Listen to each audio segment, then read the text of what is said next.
All right, everyone, welcome to this first narrative campaign we are launching on the channel. I did one years ago, however, wasn't making battle reports at the time, but the campaign was so epic. It was a showdown between Tyranids and Eldar, and I'll be doing a recap story on that at some point because it heavily ties into this campaign we are about to play now for you all and get started. So first disclaimer, it is the first campaign I'm running on camera. I have a lot of ideas and a lot of vision on how I want to do it.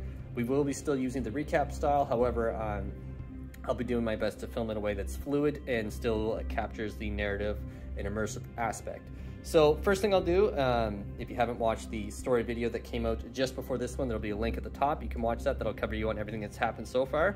So the salamanders are dropping into the city. This is the first mission, and then we're just calling it Planetfall. The first one we are using the Planetfall, or not Planetfall, the containment mission pack from the Crusade book. So that came out with the Octarius, so very excited about that. Some very cool rules here.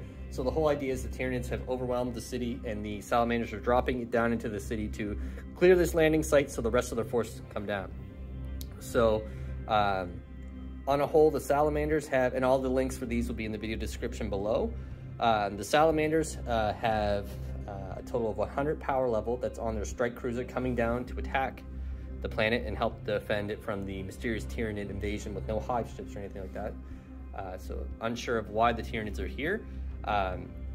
Only 50 power level can enter this mission first. So it's drop pods coming in, it's firstborn Marines only, so they're coming down to clear the way and pave it down so vehicles and Primaris Marines can arrive, and then from here on they can reinforce for other missions ahead of time. So 50 power level is on the table. The infestation level for Tyranids, the way that's going to work is each mission, depending on how many Tyranids live or if the Tyranids win, the infestation level can rise. Full details on that can be seen in the campaign sheet below. Starting out in the campaign, it's at infestation level 2. The highest is 6. So being at infestation level 2 means the Tyranids have 10 extra power level over the salamanders in this mission. So the salamanders, the way this is going to work, we're playing the Planetfall mission from the Crusade pack. So the salamanders have picked a board edge where they are going to be their table edge. So we're modifying this one a little bit. So this is the salamander's edge. The drop pods are actually going to come down anywhere, so we can place them where they want. They are going to use a scatter dice, and they will scatter regardless. Even if they get to the direct, they will use a little arrow on the dice and still scatter, except they can't attempt to land within 9 inches of the objective, and if they go towards it, it'll simply just adjust like so. So the salamander's actually going to drop in, and then we will reveal where the Tyranids are. And there is another feature in this video as well. So we are using the agendas from the Crusade pack, as well as the progressive missions, which is scoring by holding the objectives there. So it's hold 1 objective, hold 2 for more, or if you hold the stronghold itself, which is this landing pad here, it is worth 5 more points, and they are scored at the start of each player's command phase, starting on battle round 2. And the agendas is investigate signals for the salamander. So it's a special agenda that I've created for this campaign. So these markers are going to be scattered throughout the table. Units must perform an action on them and be controlling them. We're treating them exactly like objectives. Once they are scanned at the end of the turn, they are revealed. I have, you can see on these objectives, there's numbers, and there's 6 different either items, certain events that could happen, and also bits of campaign information can be revealed to the salamanders if they choose to go and reveal them. Tyranids have agendas as well. Right now, the Tyranid force is just attacking the city. There's no real reason why, and it's just kind of a mishmash of swarm units, but as well, they can try and consume these as well, so they get experience points for that.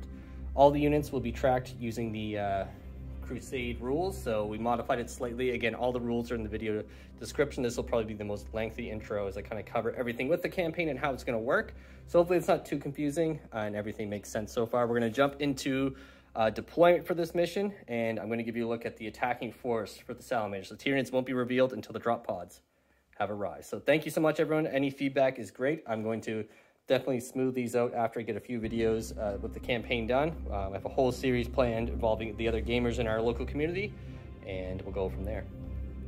All right, so here's the force dropping in for the salamanders. In the front, we have Captain Balmorra, and then we have Lieutenant Drake Remore. For named characters, everyone else will be gaining a name as they kill things. They'll be entered onto the sheet. You can check out the full roster It'll be updated as you go through the campaign, so if you're curious and following along, seeing upgrades as they happen, you can check out the sheet in the link in the description below. So the tactical Marines back there, along with the lieutenant and the veterans joining those 5, are coming in the drop pods. There's 3 drop pods coming down. The other forces here have scattered a little off course, so they're going to be coming in using the strategic reserves with the Plant Strike mission rule. So it's kind of like the old edition of reserves. Each turn you roll a dice, and if you get the required die roll, then they come walking on from the board edge. So unfortunately, they came landing down, missed the target a little bit while these guys landed near the landing pad. So reinforcements will be coming after these guys drop in. And so the mission is about to begin. The Space Marines have picked their landing site. All the drop pods are down. We're going to see where they scatter here in just a moment.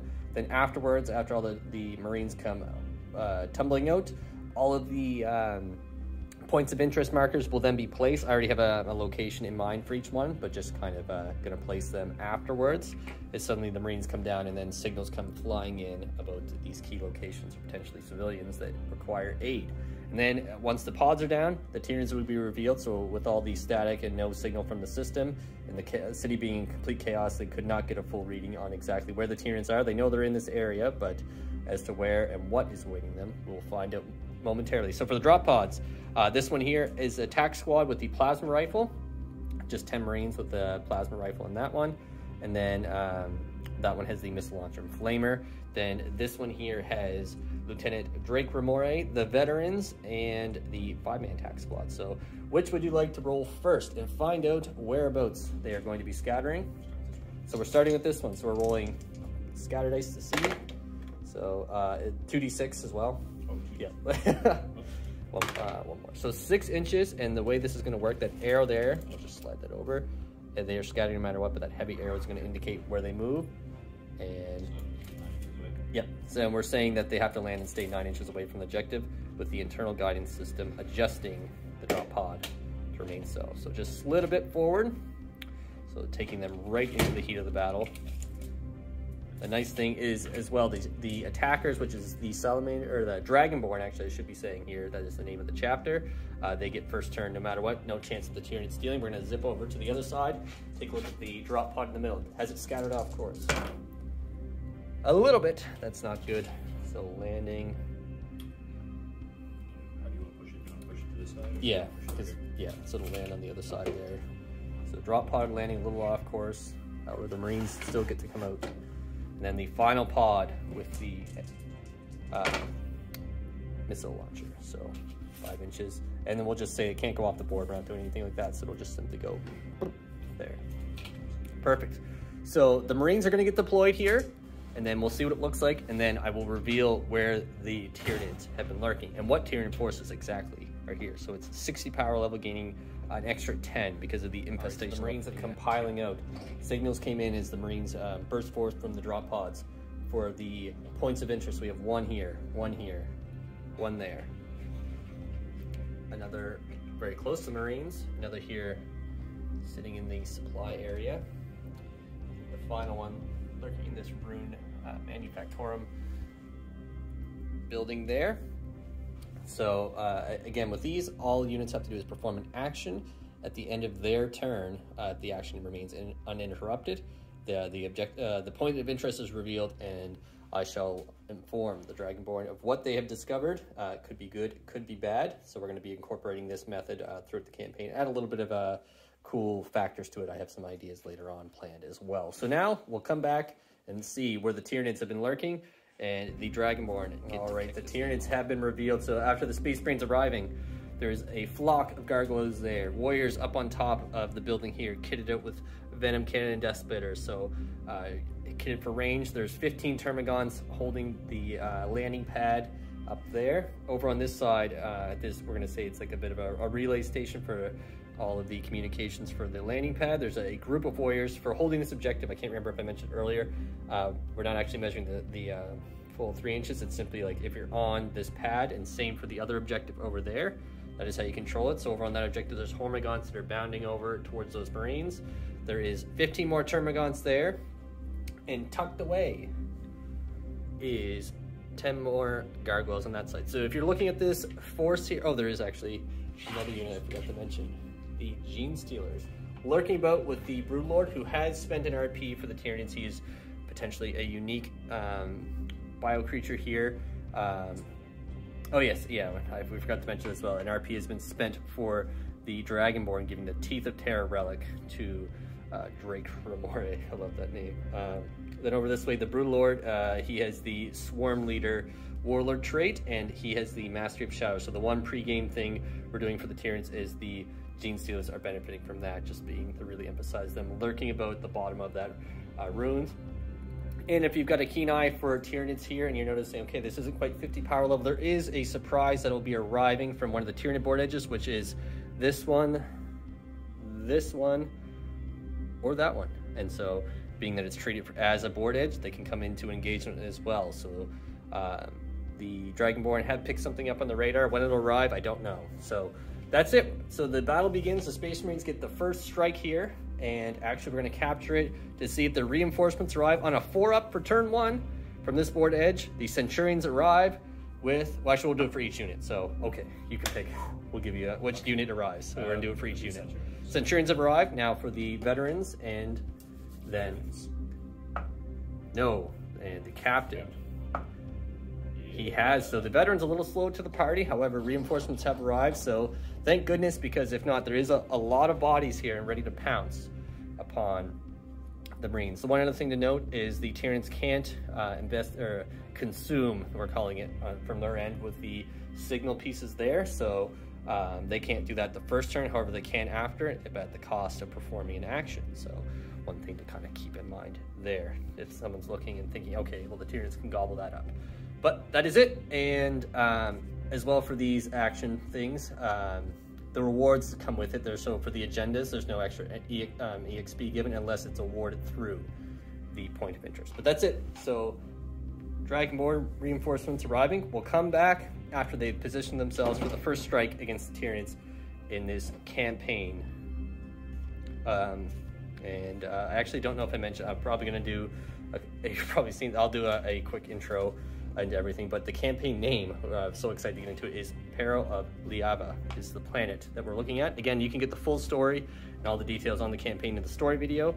Check that out if you want to find out the full background into this Basement Wargaming campaign series. Over this way, Drake Remora has led the veterans along with the small attack squad towards the warriors, looking to clear them out of that control post there and pave the way for them to start retaking this outpost. And over this way, the attack Marines, along with Captain Ishmael, have moved forward. So he has arrived to lead us for us just in time. So very thematic that he has made it. However, his veterans tagging back just to kind of sneak in, along with the Centurions checking out this point of interest here, finding out what it is. So grabbing that early. The other Marines moving this way to blast up at the bounding Hormigons on the objective there. So that is it for the movement of the Dragonborn. We'll come back and see what their shooting looks like, and CP as well. They are at 7. This is technically an incursion in terms of like stacking for everything, like command points and whatnot. However, using the full board because just it's way more thematic than that half board. So we'll come back and see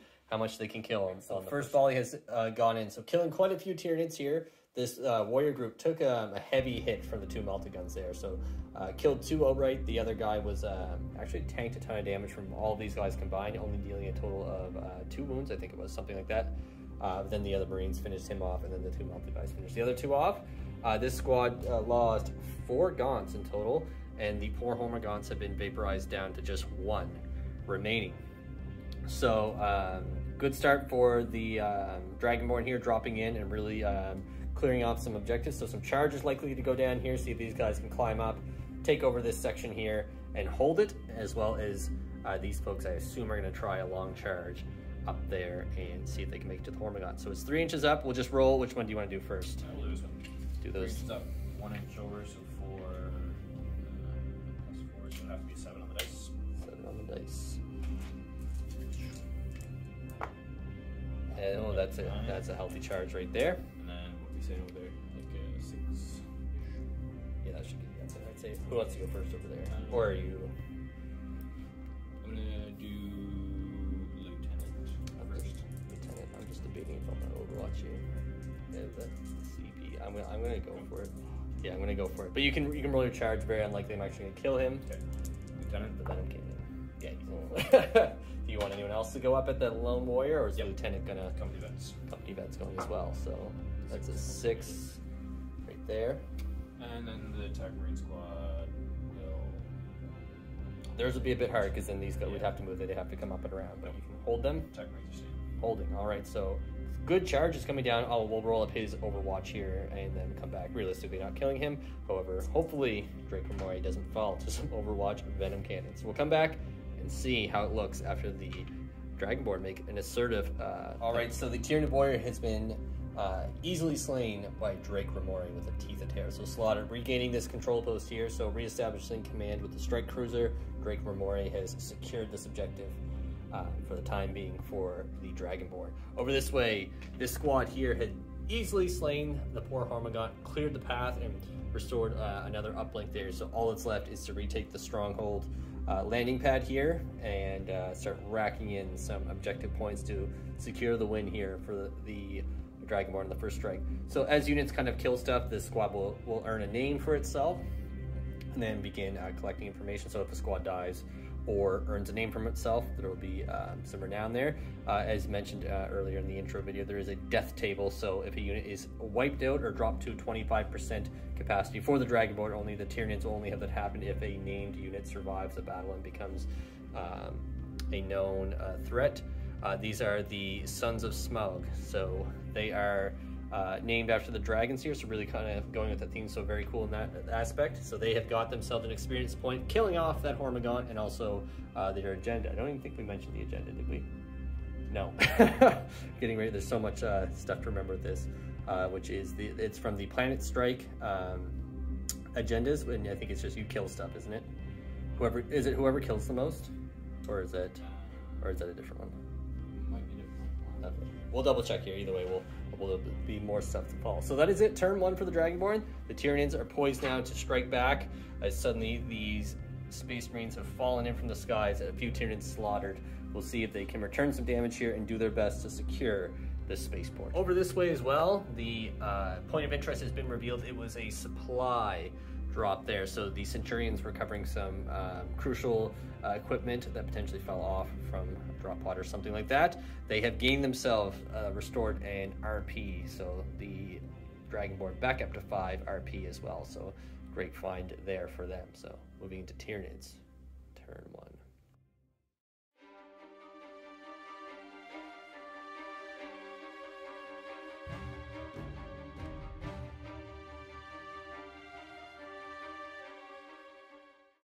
All right, so movement has been done. So with the Tyranids, the Gargoyles have launched forward, really going for this strike on these guys.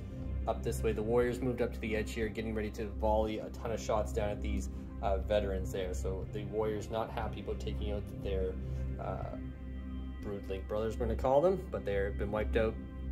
They have +1 to hit from the Warrior Synaptic Link. All of these Gaunts moved over this way, along with these Gaunts here, making a tactical tuck-in right here to shoot at them. So they're actually protected from the Marines coming up there. I mean, there's still got charge that could go down if they wish to pursue that route, and they're also protected from the Centurions on that angle. Going around the table onto this side, the Broodlord and Gene Stealers. Gene Stealers getting a healthy 6 for advance, so they've leaped up and are flying up. So actually this couldn't be more thematic. Gene Stealers coming up at them. Gargoyle is surrounding the bottom with the Broodlord leading the charge, hopefully to clear a few of them out, and then the Gene Stealers can make their way in with the Gargoyle supporting from the bottom. So that is it for the movement. Psychic phase for the Tyranids about to go. Oh, and sorry, I forgot to mention, he gave his Synaptic Link and the rerolls to the Gene Stealer. So the Swarm Leader to them, as well as the being in cover and protecting them as well. So we'll come back after the Psychic and shooting attacks from this territory. So, and with the shooting and after the Psychic and shooting aftermath, the veterans have fallen. The Warriors are getting some crack shots coming in, taking care of them. A CP was spent to try and keep them alive, so they're not fully out of it yet, but they're injured. We'll roll on the death table at the end of the match to find out what happens to them. Over this way, I killed off 4? Yep, 4 guys between really good Psychic rolling, spent a CP to do an extra power with the Broodlord, Psychic screaming and smiting in at them, so clearing a path for the Gene Stealers to start funneling around inside there. And that is it. I did spend 2 CP to shooting out the Warriors. I'm down to 2 CP and that's it. didn't do anything with that. But I killed the veterans, so again, if these if the veterans live, there'll be a rivalry going between those warriors based on them surviving the match as well. So a charge is about to go down and some overwatch about to happen. The gargoyles are going to attempt to charge up first to absorb the overwatch, and then the Gene Stealers will come flying in afterwards. So we'll come back. Absolute bloodbath over here. The Marines held the just for pulling models away. We just switched, like, so the one guy would say that it'll block the Gene Stealers from wrapping in that way. So the Gene Stealers killed off only, I think, a guy and a half. So not too many. Then the gargoyles actually killed off another one, so pretty solid from them. Then striking back, killing 2 gargoyles. No Gene Stealers actually fell in the return hit, and that is it. 2 CP have been spent, leaving the Dragonborn at 1 to keep these guys from not falling back and losing guys. So, or not falling back, I mean failing morale. They're going to fall back and shoot some stuff potentially. So that is it for the turn. No points of interest investigated or anything like that. The Tyranids aren't able to start consuming those until the next turn. But now we'll move into Dragonborn. Oh, and we'll roll for the reserve roll now for the veterans to see if they arrive. Nope. They don't. So the veterans, a little slog here. Captain Ishmael might have to have a word with them, but we'll move into turn 2 for the Dragonborn, scoring some points here for this objective.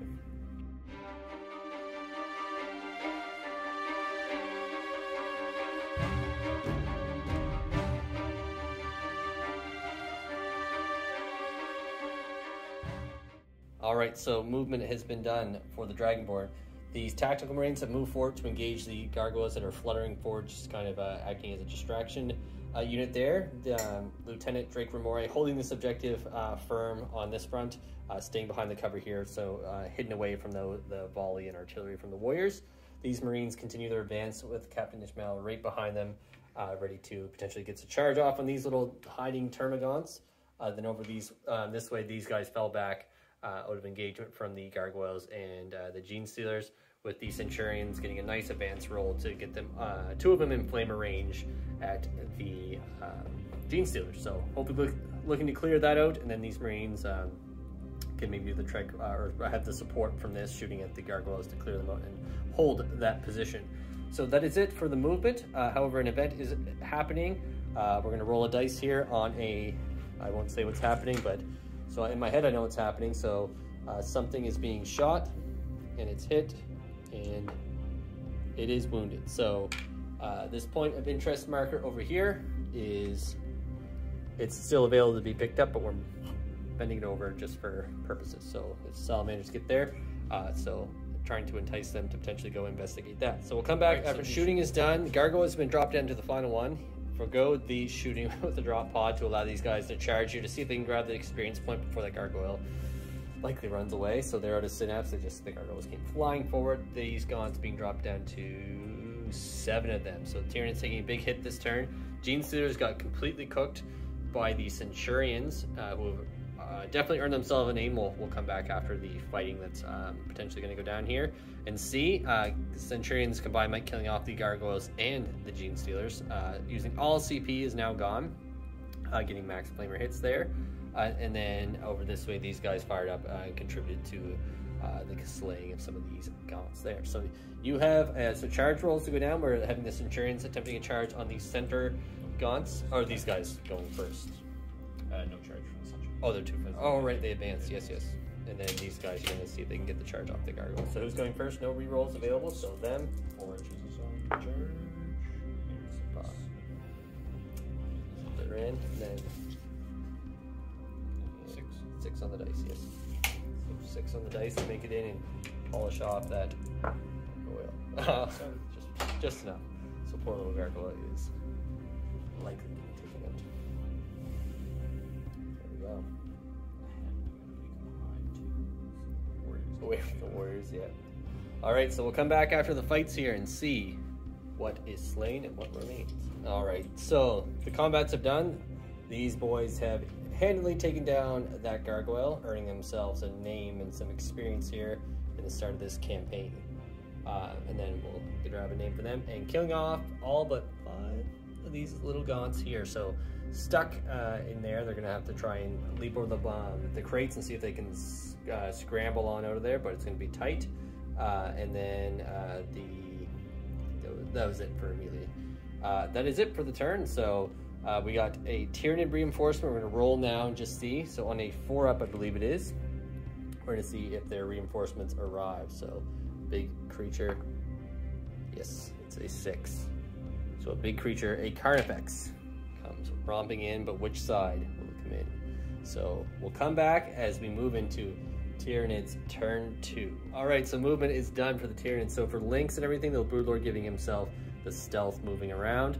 The Warriors are giving themselves +1 to hit.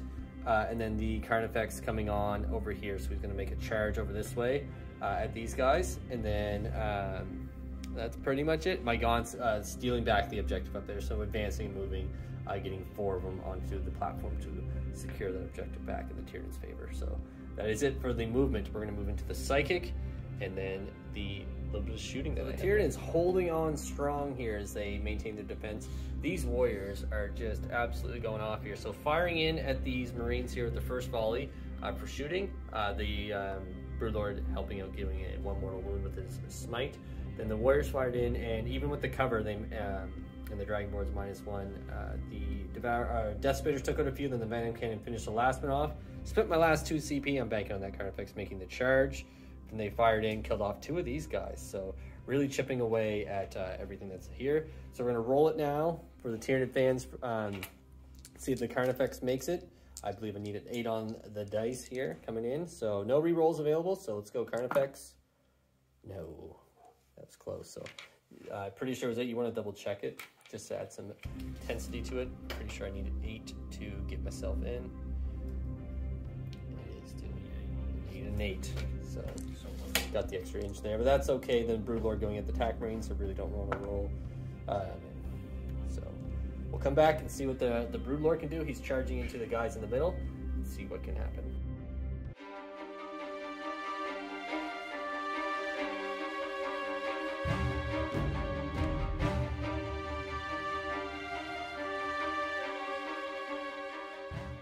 Retribution here, the Broodlord coming in and causing absolute problems here. So killing off 4 guys in melee.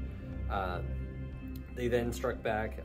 Only the Sergeant with the Power Fist hit him, but his invul held through. He dodged it, and then the Gaunts didn't do anything, but then 2 more ran to morale. And that ends the turn. So Tyranid's striking back quite hard. Still lots of Marines here, and still some reinforcements to come in. I believe those guys should be arriving automatically, and those Flamers are going to be a welcome help at this point. So we'll come back after. Oh, on a 2. That's on a 2. So we'll capture that now. Do the veterans come to support? They do on a 2. So they're coming in to support and help start racking up the position here and help secure back this. That is movement done for the Dragonborn. So Drake Ramori seems to be the champion here, just standing there racking some points in for the Dragonborn. Getting 5 for this. They try to retake the landing pad. Over this way, everyone's staying in combat with the Broodlord, with Captain Ishmael ready to move forward and charge in and save the day, with the Centurions moving forward as well, still in range of the Carnifex, with the veterans moving in, advancing as well. So we're just allowing like as if they're walking on, so treated as normal movement. So they're advancing in and ready to flame up and assist in clearing that objective. So it's one less problem the Dragonborn have to deal with. Over here, scanning this objective, and we'll see what that is later in the turn when it's revealed, once the action is completed. So moving to shooting. Right. So we're in the middle of shooting here. Some pistols being fired in. A Gaunt was killed there. The plasma pistol's now firing to the Broodlord, supercharging it. So calling on Patronic help. This is for the campaign. We'll say this is calling for the help of the Emperor, thanks to communications from Brian. Oh, there it is. So we'll see. We're gonna follow this right to the end here. So hit. Strength 8, tough. 5. So 3s. In the box. Okay, so Brian, the Emperor protects. Well, let's see if the Hive Mind protects as well. So I have a 5 up involved. No, and I have no CP. That's 2 damage, potentially. Leviathan. Saved 1. So 1. But every wound counts, especially against this Broodlord who has caused havoc for the Dragonborn. And we'll come back once we resolve the shooting is done. Some impressive fire coming from the Centurions. Did they get a name decided yet? Yeah, they're Puff. Yeah, Sons of Puff. They are. So they vanquished the Carnifex. The Flamers did a single wound, or sorry, 3 wounds with all of it. So not bad. Then the bolters came through and I failed 7 of the 9 wounds they got through. Sorry, 7 of the 8 wounds that went through with that. So he was taken out by them. These 2 veterans flamed up and killed all but one of the Termagants, who is still in Synapse. Now some charges going to go down for the Dragonborn. Captain Ishmael is going to charge in there. Need a 5 on the dice, so we're going to capture it and see if he makes it. And he's in. And then we need a 10 on the dice for the Centurions. 1 CP left. Oh no. Are you going for it? You're going to hold on to that CP. Hold on to CP. Good call. Just in case for Captain Ishmael. He may need it. He may not. So this Broodlord's been an absolute menace. So we'll come back after the combat here. Captain Ishmael dropped the Broodlord down 2 wounds. The Broodlord, though, thinking of his swarm, killed off all the tactical marines and just forgoed fighting the captain for now. So leaving these guys defend for themselves and see if they can skedaddle out of there. But that is it. So moving into Tyranids, turn 3. Let's see what's happening with the score. This objective has been revealed, and in these barrels was 5 lurking gene stealers. So the special rule for that is they are in engagement range. However, the Space Marines get first strike against them, so they're in engagement range, locked in there, but the Space Marines count as having been charged as they sprang, as the Gene Stealers sprang out, but the Marines were quick to react, so they do get to hit first into these 5 Gene Stealers who have suddenly appeared here. So we'll come back and see if they can survive the onslaught. The Gene Stealers there, I messed up. It was that the Tyranids revealed that objective. 5 would have came, but since the Dragonborn revealed it, they killed off the 2 of them as they sprung forward. That is the narrative behind it. And then killed 1 more in combat. The Gene Stealers struck back and killed 1 of the Marines here. So that is now the end of Dragonborn turn 3. Moving to Tyranids turn 3 as well.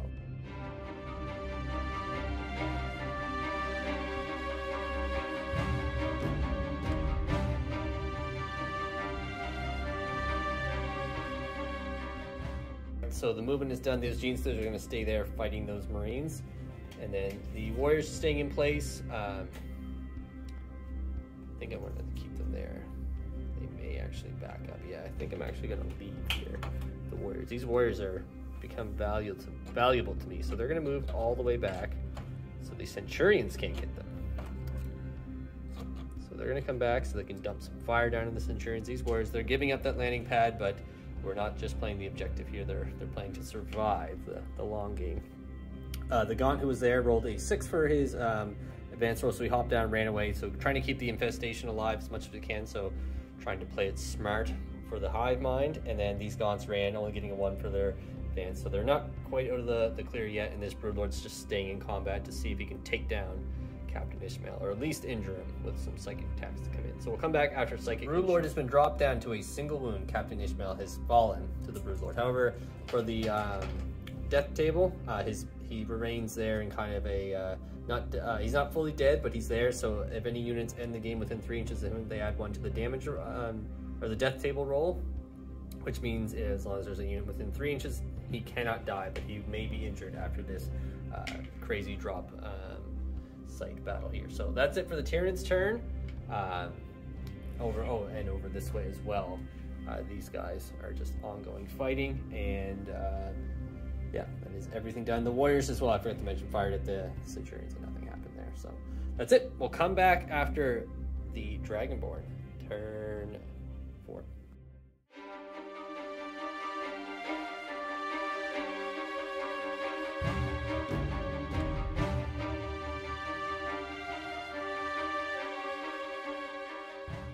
All right, so bit of a turn of events here. These guys moved to advance getting in 5, which was exactly what they needed 5 or 4, I can't remember, to get up there.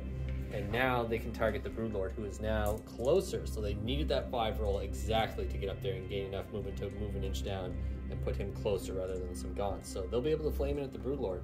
So likely taking him out. And then the other Marines over here got a nice 4 on the advance roll, jumped up, securing the landing control beacon right there. So, and also securing the landing pad, which is a big deal.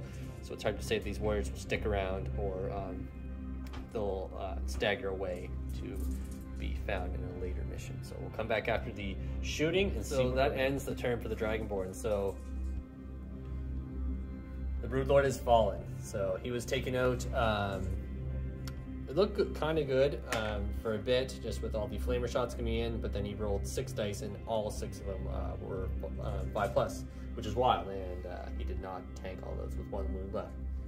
So he's gone. I have morale for these little guys who did lose 1, thanks to the lieutenant, and they, I'll double check, I can't remember the morale, I'm pretty sure they just failed, but we'll come back for that. And then over this way, this Genestealer killed off another Marine when he failed to kill him. So just ongoing there. So a little bit of a skirmish on that side, but that's it. So we'll come into Tyrannid's turn 4. All right, so for Tyranid movement, this Genestealer retreated, these guys retreated. The one Gaunt I had over in this section has retreated as well. So the Tyrannid's in full retreat of everything that's going on here. I did scan an objective, consume an objective that was in there with that Gaunt, so he performed that action. He's still in there, and what that gave me for the Tyranids was, it was a group of civilians, so the Gaunt consuming them gave me plus 10% to my survival ratio, which is actually a big deal because that affects my infestation level. The Gaunt that was over this way, metabolic overdrive, I did have morale go up in him.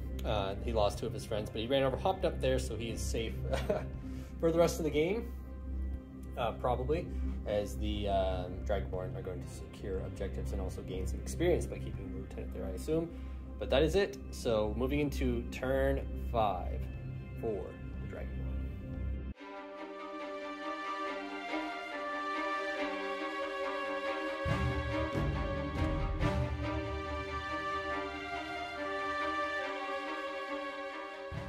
Right, so for the Dragonborn turn, it is safe to say that the landing site has been secured, albeit at heavy casualties. The Centurions move over, securing the captain there, so they're reviving him and calling in the apothecary. Everyone else is staying still, just grabbing points there. So for their agenda, they had to hold objectives at the end of the game. So a strong secure here for the Dragonborn. Really, the point score for it ended up being, I think it was Tyrannid's Head collectively 10.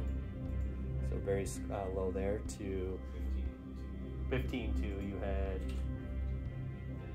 30 plus 30, so you had 60 because you would get an extra 10 for each of these objectives held at the end of the game. So I would call that a major victory. So the Dragonborn has secured themselves on Liava a strong foothold and are ready to begin investigating. The warriors here definitely are going to be getting a name, and they're going to become a known enemy of the Salamanders. There is still the Tyrannid's turn 5, and all that would happen there is they would move back, grab that objective, which actually is relevant to the campaign information. Over the Tyrannid securing that, we'll find out perhaps that's going to come into play later on in the campaign. I can't reveal too much about that. So it was a dead body just sitting there, and that is all the information that we can provide, and no one else in position to grab any of the objectives here. Even with overdrive, this guy only goes 6/6, and he wouldn't make it over to secure that. So that is the end of the battle. So very bloody drop in. We're going to tally up all of the experience points that were gained, as well as we have a couple death tables to roll on. One for myself, potentially the Broodlord limped away after this. He definitely earned himself a name here, becoming quite a pain in this initial drop. Then we have a few tables to roll on for the Dragonborn units that were finished off. So we'll come back after that, and we'll actually roll them with you here, and we'll just line them all up and roll. All right, folks, so just very quickly adding to the story here. So the infestation level we have checked with that Termagant consuming the civilians that were inside the mechanic of the terrain there, lurking and hiding. That gained enough percentage for the survival rating on the Tyranids that the infestation stays at level 2. Had I have had a single more unit, I would have rised 1 more level and then brought it up to an extra 15 power level in the next mission. So unfortunately there, I mean, still a positive on the Tyranid end, so infestation still not extreme, but still present. The Tyranids have been cleansed from the city's district, and reinforcements are starting to come down and land here as well. So we're going to continue this story here after we find out who has survived and who is standing. And for Tyranids, it's just the Broodlord, and then we'll come back after that and see how it goes. All right, folks, so here's all the units that have to roll on the death table. It is a bit of a harsh table, but again, we're really trying to simulate limited forces for the Dragonborn. here, and then with the Tyranids as well, there's a limited amount of Tyranids on Liava right now, so we're not sure why. Again, that'll be revealed in future missions, and we'll continue the story here in just a moment. So everyone that dies does count. And again, we're only for Tyranids, we're only doing it just for like the name. I know there's a few Termagants that we have to roll on the death table. So the way it works, again, I'll just quickly recap it in case you missed it earlier, or again, you can check out the rules. I have it linked to some Word documents. If a unit's reduced to 25% or less of starting strength, they have to roll on the death table. They're marked in the blue here. And what that means is they get to add one to the roll so that the unit can't be slain permanently. Units that are fully slain subtract one from their death table roll, which is marked by the red, which means on a 1 or 2 they're fatally slain. So units with the blue get to add one, so we're going to start with Ishmael. Alright, so big roll here, we'll see a 5. So adding 1 to that on the death table means he just suffers battle scars from the Crusade book, so we'll roll that up afterwards.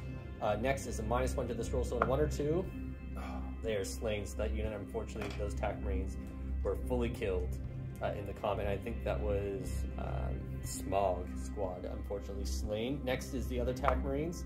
They survive. -1 to that though means on a 4 to 5, they suffered low casualties. So one unit or one model is fully slain from the unit, so it could be a special weapon. So it's randomly rolled for. So there is 10 altogether. So we'll just say